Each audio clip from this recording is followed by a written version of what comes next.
Hello, class. So this is a response to a couple of questions that were posed. One about the video in which you know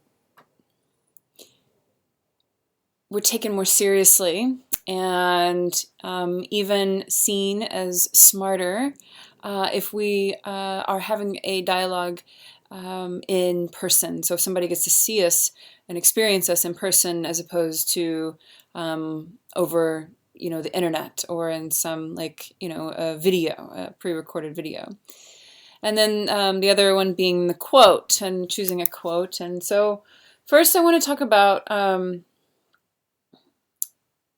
remember in undergrad I took psychotherapy theory long ago, and I remember how much I really appreciated individual psychology, but I kind of forgot as I put my attention more on like person-centered and existential and then systems.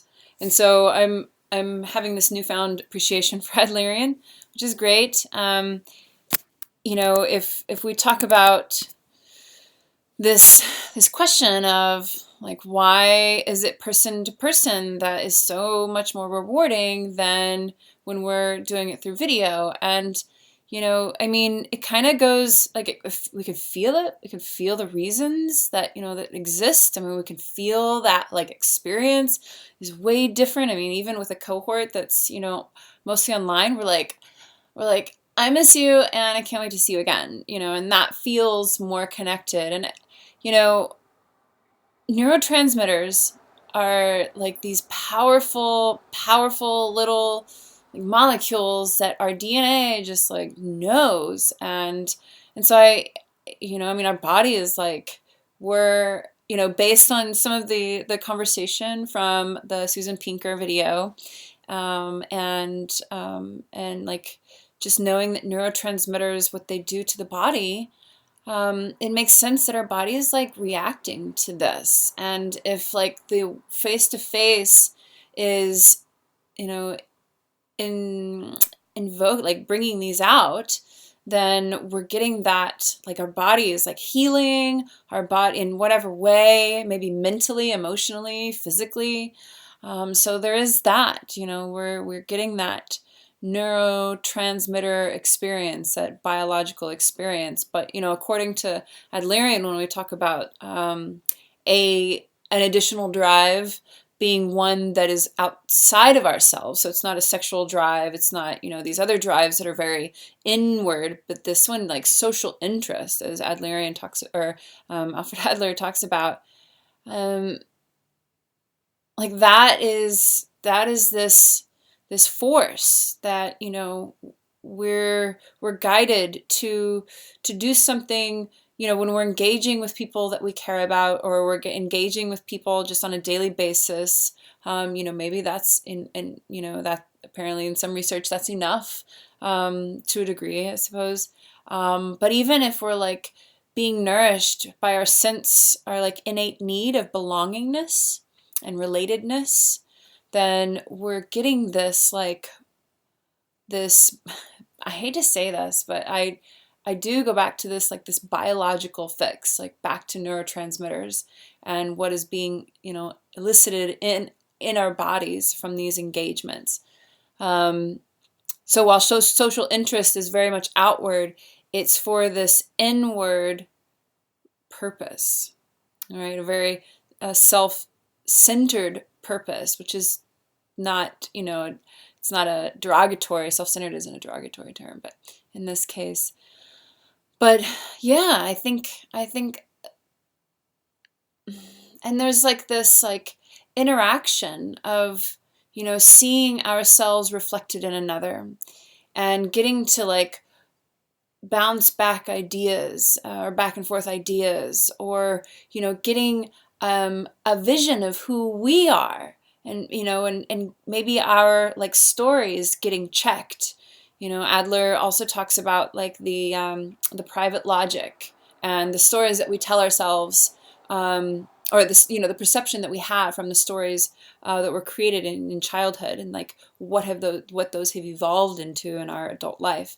And so yeah, we get to check ourselves. And so there is this like reward in like engaging socially, and where we become a better version of ourselves.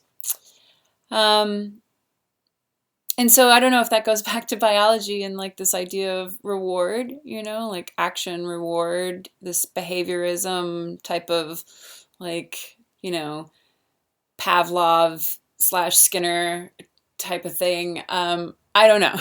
That's a topic for some other person. I can't wrap my head around that. But social is really important. And so we get that. And I really appreciate when the person at the end of the video asked the question, like, what about like some of the more advanced technologies in which we're like, what about like FaceTime, where we're really engaging with each other? It's not a pre-recorded platform video that we're, you know, watching, and we have no engagement, but we're engaging with this person, you know. Granted, it's through this flat computer screen, but there's still something there to just be seen and to see.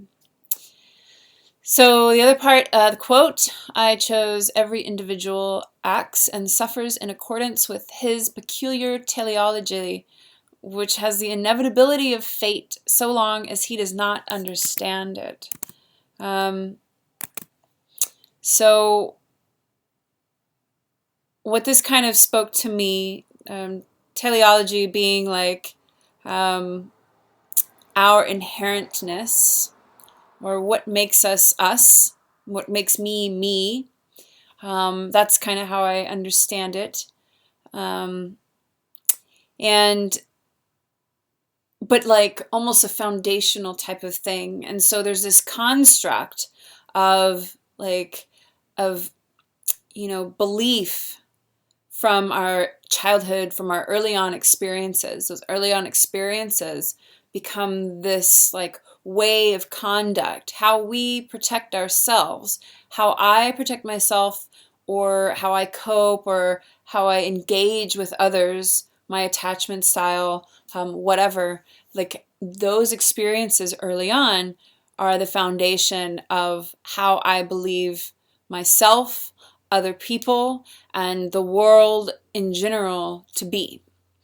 And these can be, certainly, you would imagine, like dysfunctional, right? And, you know, we do so in a way of coping. You know, we have these anxieties, and how we like protect ourselves from being hurt by another. We're going to respond and tell the story that had served us back in childhood long ago, but that story and the consequential behavior from that story isn't going to serve us in adult life, not in this, you know, in this construct, in this social construct that isn't real. It's just a construct, and it honestly means nothing. It doesn't have to mean anything. And the idea to live beyond the construct is, I think, what this quote is suggesting. That if we're living within the construct of not only our childhood, but of society and the world in which we've created, and the world in which society has created for us, then we are destined to follow that path. There is no deviation from that path. There is no getting off of that path. We will, and I'm triggered by this all the time, but we will create our own reality. And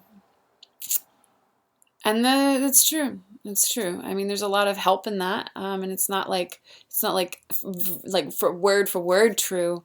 But if we can just, you know, use that as an abstract idea, and in like this intuitive idea of like how our stories will create our fate, then that is the case. That's what they're doing. So long as he does not understand it. So that's moving into this place of like Adler talking about, what was it? About the acting as if. And so taking into account our private logic, our family determinants, our lifestyle, and then telling those stories, retelling those stories, deciding what we want to keep, what serves and what doesn't serve. So what we want to keep and what we want to discard. And then coming to our own conclusions and in how we can live acting as if the person that we really want to be. So anyway, thanks for listening, and I look forward to seeing all of your videos and your responses. Okay, thanks.